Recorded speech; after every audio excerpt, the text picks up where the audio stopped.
계속해서 하나님 나라의 헌법인 산상수훈을 살펴보고 있습니다. 오늘은 산상수훈 6번째 말씀으로 그 주제는 진실함입니다. 진실하다라는 말의 뜻은 마음에 거짓이 없이 순수하고 바르다입니다. 사실 우리가 일상에서 진실하다라는 말을 잘 쓰지는 않습니다. 오히려 솔직하다라는 말을 더 많이 쓰죠. 그럼에도 솔직함 대신 진실함이라는 말을 굳이 사용하는 데는 이유가 있습니다. 우리 함께 솔직한 사람을 한번 떠올려 볼까요? 우리가 생각하기에 솔직한 사람, 어떤 이미지가 떠오르시나요? 자기 생각과 감정을 숨김없이 잘 이야기하는 그런 긍정적인 이미지가 떠오르기도 할 것입니다. 하지만 다른 한편으로는 이기적이거나 무례하다라는 부정적인 이미지가 떠오를 수도 있습니다. 물론 자기 속내를 전혀 밝히지 않는 음흉한 사람보다 그런 솔직한 사람이 더 낫다고 생각할 수도 있겠죠. 그렇다면 이 솔직함과 진실함의 차이는 무엇일까요? 솔직함의 기준은 자기 자신입니다. 내 감정과 내 생각을 드러내는 데 초점이 맞춰져 있습니다. 물론 솔직함을 시작으로 해서 변화가 일어날 수도 있습니다. 하지만 옳고 그름, 선과 악은 솔직함의 기준이 되진 않습니다. 자기 감정과 자기 생각을 드러내기만 하면 되는 것이죠. 한편 진실함의 기준은 진리입니다. 진리에 비추어서 자기를 정직하게 드러낼 뿐만 아니라 진리에 자신을 맞추어 가는 것이 진실함입니다. 진리를 기준으로 자신의 옳고 그름 또는 선함과 악함을 인정하고 옳은 것, 선한 것에 자기를 맞추어 가는 사람이 진실한 사람입니다. 예수님 당시의 사람들은 자신의 이러한 진실함을 보증하기 위해서 맹세를 하곤 했습니다. 더구나 하나님의 이름을 걸고 맹세했습니다. 아마 여기 계신 분들 중에는 아무도 대놓고 하나님의 이름을 걸고서 맹세하시는 분은 없을 것입니다. 서기관과 바리새인들도 하나님의 이름을 직접적으로 언급하기보다는 대신에 하늘과 땅 또는 예루살렘 혹은 자기 머리를 걸고서 맹세하고는 했습니다. 하지만 예수님께서는 그런 맹세조차 너희는 도무지 하지 말라라고 말씀하십니다. 진실함에 대해서도 예수님께서는 서기관과 바리새인보다 더 나은 의를 너희가 갖추어야 한다라고 지금 가르치고 계십니다. 말씀을 통해서 이 진실함에 대해서 4가지를 생각해 보겠습니다. 첫 번째로는 우리가 진실함과 관련해서 하지 말아야 할 것. 두 번째는 진실함을 지키기 위해 해야 할 것. 세 번째, 이 명령을 주신 분이 어떤 분이신가. 마지막으로 우리가 어떤 적용점을 찾을 수 있을까? 4가지로 말씀을 듣겠습니다. 첫 번째로 우리가 진실함과 관련해서 하지 말아야 할 것입니다. 우리는 맹세하거나 과장하지 말아야 합니다. 오늘 말씀 33절에서 예수님께서는 구약의 여러 말씀을 하나로 요약해서 말씀하십니다. 헛 맹세를 하지 말고 네 맹세한 것을 주께 지키라 하였다는 것을 너희가 들었으나. 이건 구약 성경에 분명히 나오는 명령입니다. 그런데 그 명령을 주신 분, 그러니까 헛 맹세를 하지 마라, 맹세한 것을 지키라 라고 하셨던 분이 이번에는 도무지 맹세하지 말라 라고 말씀하십니다. 구약에 나오는 많은 믿음의 조상들은 사실 하나님을 가리켜 맹세하고는 했습니다. 무엇보다도 하나님 그분이, 하나님 당신이 구약에서 여러 번 직접 맹세를 하셨지요. 예를 들어볼까요?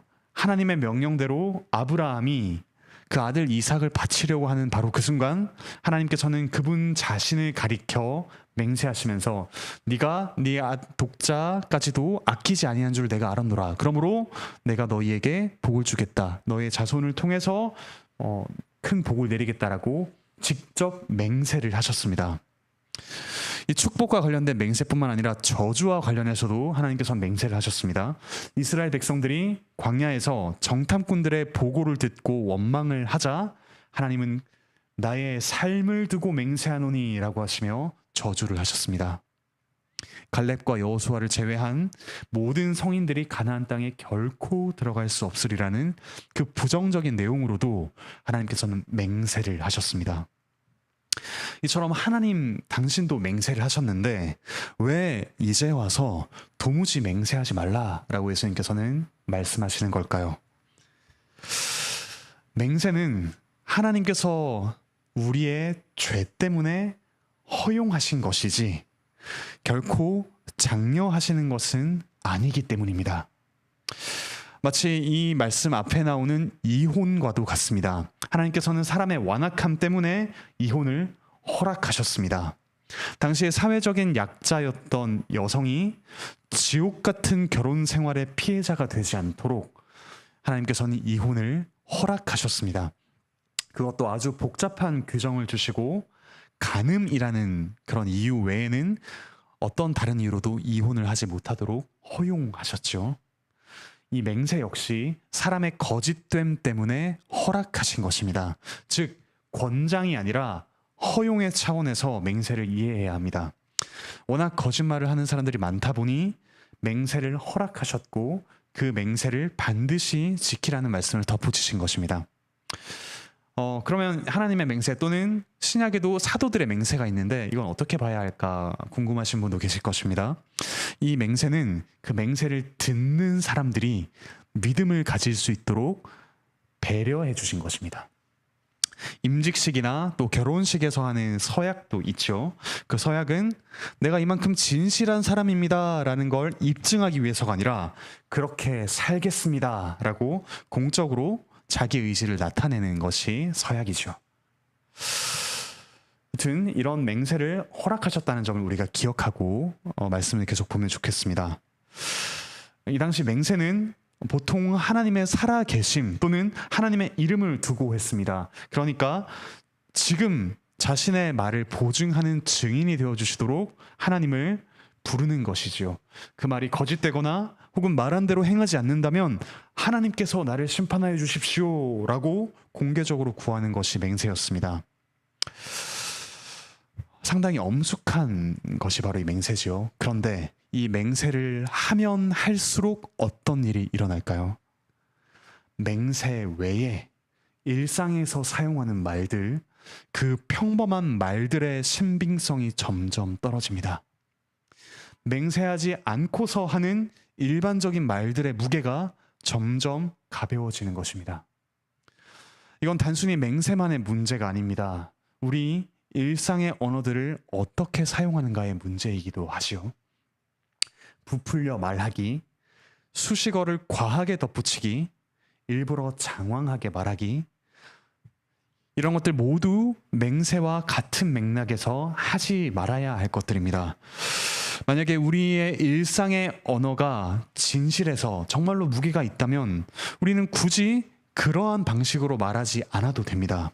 과장하고 맹세하는 등의 예외적인 언어 사용을 우리는 줄여가야 합니다.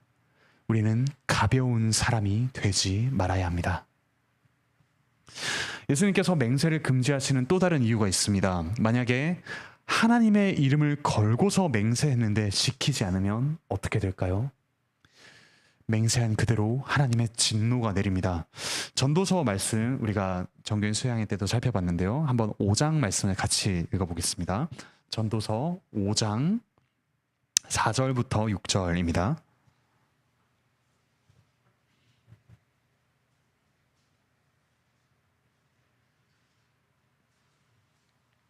전도서 5장 4절부터 6절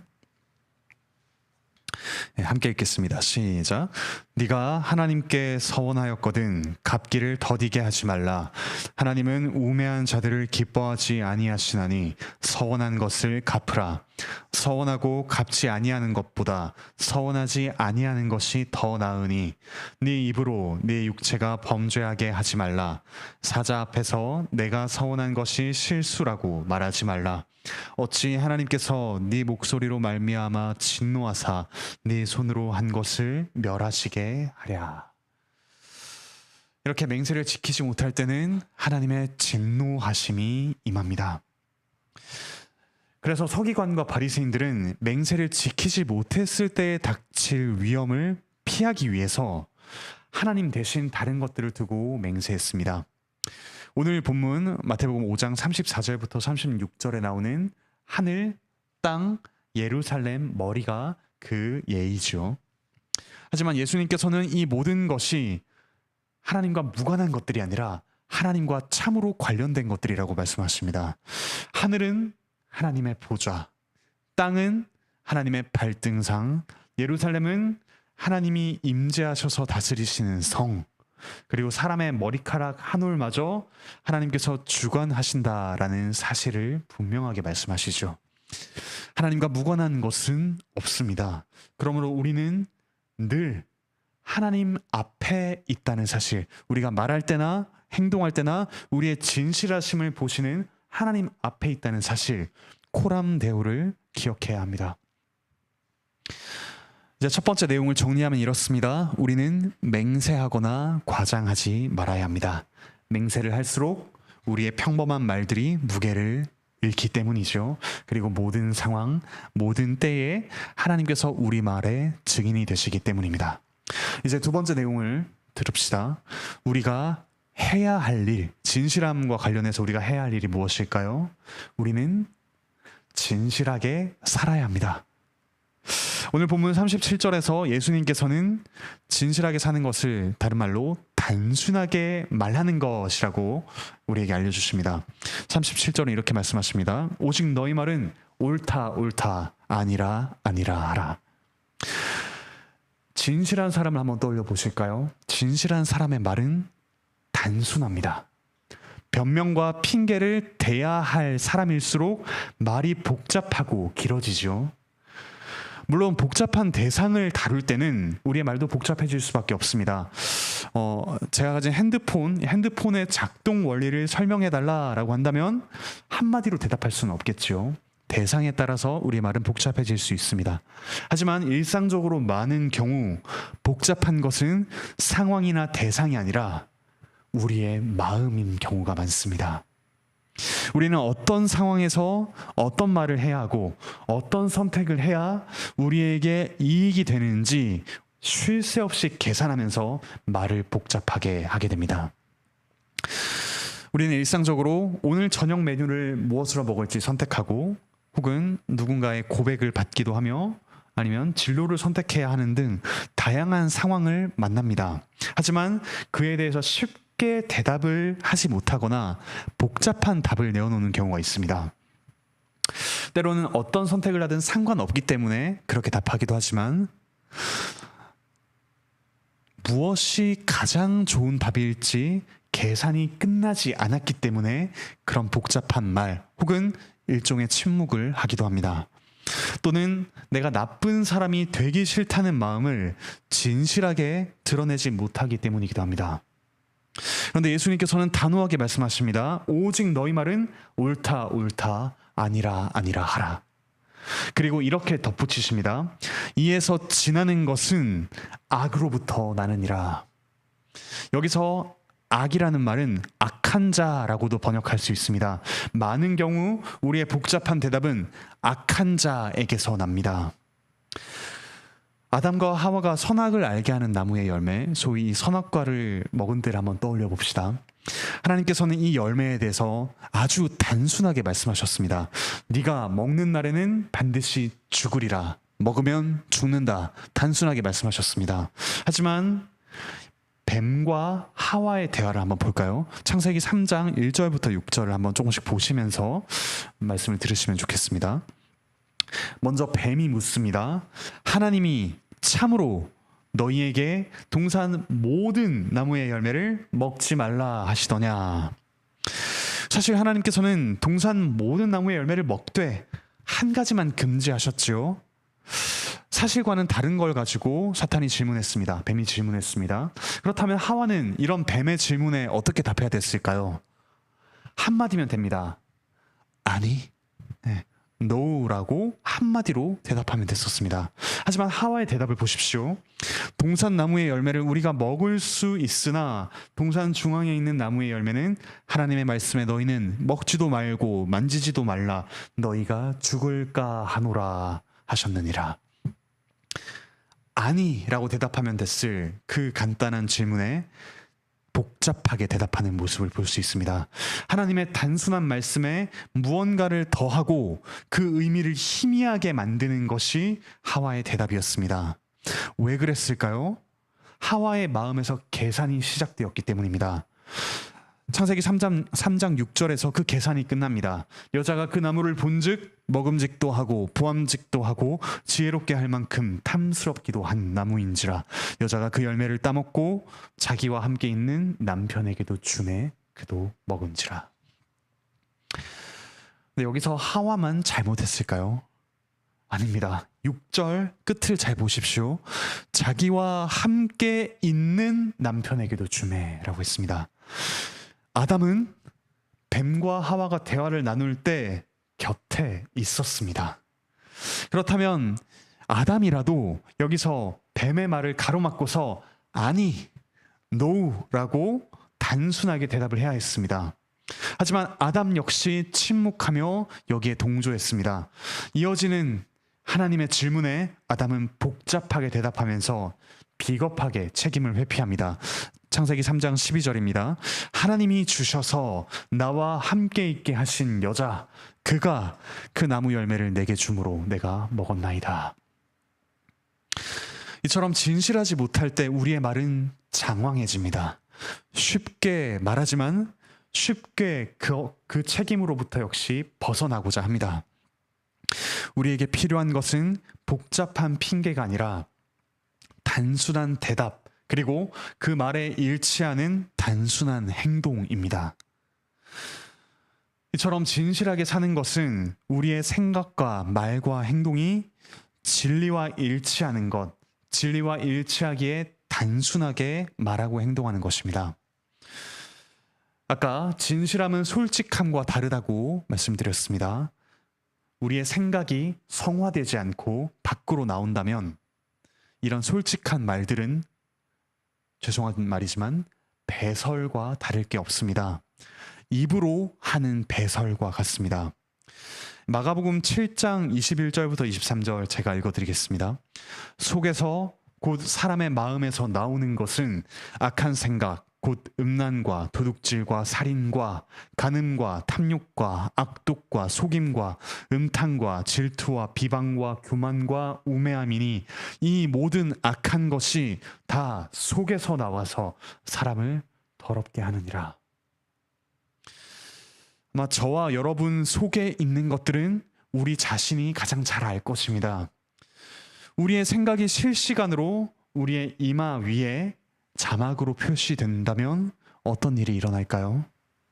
이런 것들이 여과 없이 튀어나오는 세상은 그야말로 지옥이 아니겠습니까? 배설물로 가득한 세상이 될 것입니다. 성화 없는 솔직함은 죄송한 말이지만 노상방뇨, 노상방분과 같습니다. 솔직하기만 한 사람들로 가득한 세상은 더러운 공중 화장실과 같습니다. 그런 점에서 지옥은 그 더러운 것들이 성화되지 않고 계속해서 내뱉어지는 변소와도 같습니다. 한편 진실한 사람은 역시 자기 죄를 이야기합니다. 죄성을 여과 없이 드러내는 솔직함이 아니라 자기 죄를 정직하게 고백하는 것이죠. 이런 것과 같습니다. 솔직한 사람은 이렇게 이야기합니다. 나는 이런 사람이고 바뀔 마음이 없어. 그러니까 네가 이해하든 말든 너의 마음대로 해. 자기 죄성을 여과 없이 드러내는 것이죠. 반대로 진실한 사람은 이렇게 이야기합니다. 나는 지금은 이런 사람이지만 그리스도를 닮아 변화되고 싶어. 그러니까 도와줄래? 도와주시겠어요? 라고 말하는 죄 고백, 그리고 거기서부터 벗어나고자 하는 열망을 보이는 것이 진실함입니다. 그리고 이렇게 진실하게 사는 사람이야말로 참으로 용감한 사람입니다. 자신이 손해볼 수 있는 상황에서도 진리를 따라 생각하고 말하며 행동하기 때문입니다. 자기 약함을 인정하지만 비굴하지 않고 꿋꿋하면서도 교만하지 않을 수 있는 용기를 가진 사람이 진실한 사람입니다. 자기 말과 행동에 책임을 지고 그 두려움과 고통을 마주해가는 사람이 진실한 사람이기 때문입니다. 그러므로 우리 역시 계산하지 말고 단순하게 말하며 일관되게 행동합시다. 그렇게 할 때 우리의 평범한 말은 화려한 말 혹은 논리적으로 탄탄한 그 어떤 말보다도 더욱 강한 힘을 얻을 것입니다. 자, 이렇게 우리는 맹세하지 말고 또 진실하게 살아야 합니다. 하지만 문제가 있습니다. 우리의 입은 너무도 가볍고 우리의 행동은 일관되지 못하기 때문입니다. 우리의 속은 음흉하고 우리의 마음속 계산기는 빠르게 돌아갑니다. 때로는 진리가 무엇인지도 잘 모르겠고 눈앞의 이익과 손해가 우리의 삶을 집어삼킬 것만 같아서 거짓을 말하고 피해야 할 것만 그렇게 생각하게 될 때가 있습니다. 그래서 우리에게는 맹세하지 않으시되 진실하게 사신 구원자가 필요합니다. 그래서 세 번째로 우리에게 이 명령을 주신 분 그리스도를 생각해 봅시다. 그리스도는 한마디로 모함당하신 진리이십니다. 성경 곳곳에서 성자 하나님 예수 그리스도를 가리켜서 진리라고 이야기합니다. 그리스도께서는 가르치신 대로 행하셨고 또한 행하신 것만 가르치셨습니다. 그분이 말씀하시는 것은 무엇이든 이루어집니다. 그분은 태초에 말씀으로 세상을 창조하셨습니다. 그리고 그분의 말씀대로 그분의 말씀을 어긴 아담과 하와는 죽었습니다. 그리스도께서는 말씀하신 대로 이 땅에 오셨습니다. 그분이 말씀하시자 병든 자들이 낫고 귀신이 쫓겨나며 죽은 나사로가 살아나기도 했습니다. 그리스도께서는 진리를 따라서 종교 지도자들과 대립하기도 하셨습니다. 많은 무리를 실망하게 하시고 그분을 떠나게 하기도 하셨습니다. 진리 때문에. 무엇보다 그리스도께서는 그분 자신이 말씀하신 대로 십자가를 지고 죽으셨습니다. 그런데 그분이 죽으시는 과정에서 어떤 일이 일어났습니까? 진리를 기록하는 서기관들, 진리를 따라 살아간다고 자부하는 바리새인들, 진리를 가르친다는 대제사장들, 진리를 따라 판결해야 하는 총독 빌라도, 이렇게 진리를 따라야 하는 그 모든 사람들이 진리를 등지고 그리스도를 십자가에 못 박았습니다. 누군가는 거짓 증언을 하고 누군가는 자기 안에 사리와 시기와 질투를 솔직하게 드러내며 누군가는 반란을 방지한다는 핑계를 대며 이 진실함을 버렸습니다. 그리스도께서는 그 모든 모함을 당하신 진리로서 십자가에서 죽으셨습니다. 그 십자가 전후 사건을 한번 생각해 봅시다. 그리스도께서는 우리의 모든 죄의 결과를 가지고 죽으셨을 뿐만 아니라 우리의 헛된 맹세를 진실한 헌신으로 바꾸어 주기도 하셨습니다. 예수님께서 잡히시기 전에 베드로를 한번 생각해 봅시다. 베드로는 아주 호언장담했습니다. 베드로는 이렇게 말했습니다. 모두 주를 버릴지라도 나는 결코 버리지 않겠나이다. 내가 주와 함께 죽을지언정 주를 부인하지 않겠나이다. 그런데 예수님께서 이 거짓과 모함으로 가득한 재판을 받으실 때 베드로는 어떻게 했습니까? 마태복음 26장 74절은 이렇게 이야기합니다. 그가 저주하며 맹세하여 이르되 나는 그 사람을 알지 못하노라 하니 곧 달기 울더라. 죽어도 예수님을 부인하지 않겠다고 했던 그 베드로의 말은 진심이었을 것입니다. 하지만 여기서 분명하게 드러난 사실이 있습니다. 우리의 진심이 진실함을 보장하지 못합니다. 우리의 마음은 두려움 앞에서 쉽게 꺾입니다.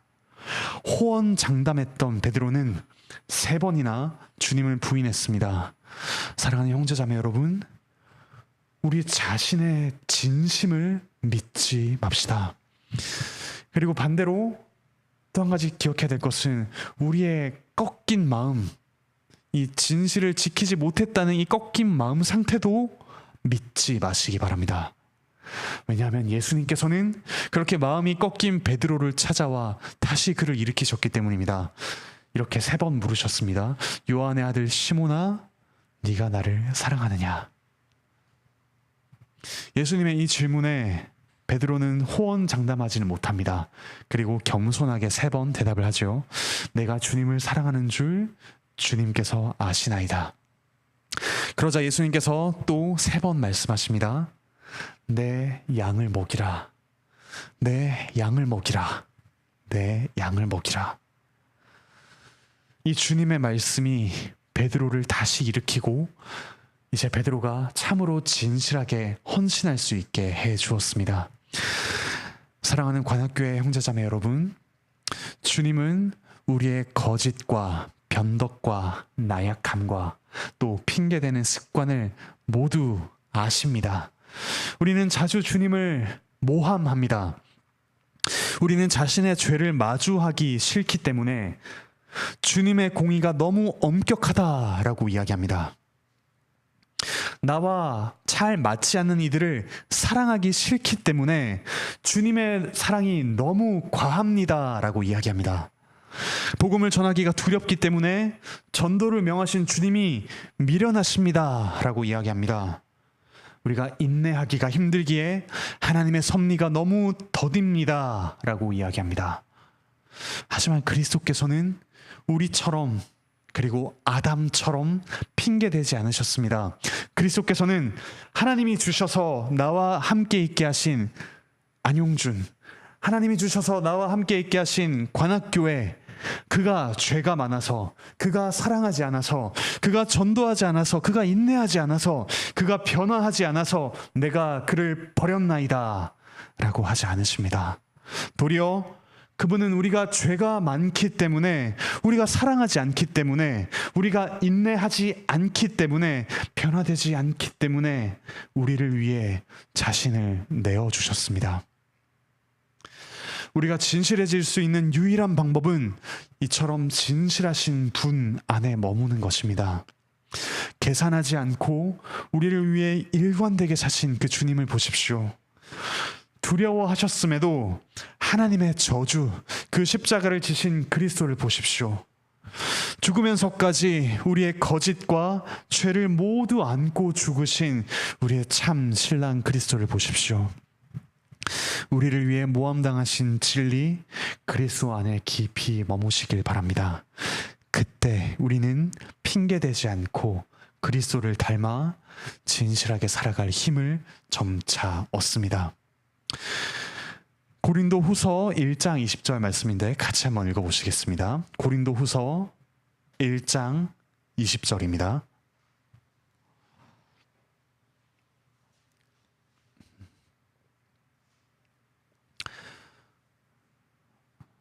고린도서 1장 20절 함께 읽겠습니다. 시작. 하나님의 약속은 얼마든지 그리스도 안에서 예가 되니 그런즉 그로 말미암아 우리가 아멘 하여 하나님께 영광을 돌리게 되느니라. 여기서 예는 예스입니다. 예. 하나님의 모든 말씀, 하나님의 약속은 그리스도 안에서 예스가 됩니다. 그리고 그로 말미암아 우리는 똑같이 예스, 아멘 하며 하나님께 영광을 돌리게 됩니다. 그리스도 안에서 그분의 말씀이 이루어지는 그 예를 보십시오. 그리고 우리의 진실한 말과 행동과 삶으로 아멘 하며 하나님께 영광을 돌리시길 바랍니다. 이제 말씀을 맺으면서 적용점을 생각해 보며 이 말씀을 맺고자 합니다. 첫 번째로 우리는 단순하고 진중하게 말하는 습관을 들여야 합니다. 항상 무게를 잡고서 말하라는 이야기가 아닙니다. 특별히 힘주어 말하지 않더라도 우리가 평소에 하는 말들이 진실하다면 우리의 모든 말들에는 충분히 무게가 실립니다. 평소에 진실함을 기르며 실현하시길 바랍니다. 두 번째로 서로 죄를 고백하는 관계를 맺어가시길 바랍니다. 나 자신이 일반적으로 말해서 어떤 죄인이다 라는 그 사실 말고 구체적으로 어떤 죄인이다 라는 사실을 아는 지체가 친구가 한 명쯤 있어야 합니다. 그렇지 않으면 우리는 그 어떤 구체적인 죄와도 싸워본 경험 없이 거짓 가면, 의로운 척, 깨끗한 척하는 가면을 쓰고 살아갈 것입니다. 함께 그 죄와 싸우며 기도해주는 관계를 맺어가시기 바랍니다. 세 번째로, 자기 죄를 고백하는 것을 넘어서 진실하신 그리스도를 서로에게 이야기하시기 바랍니다. 우리는 전국 죄인 자랑대회를 하기 위해 모이지 않습니다.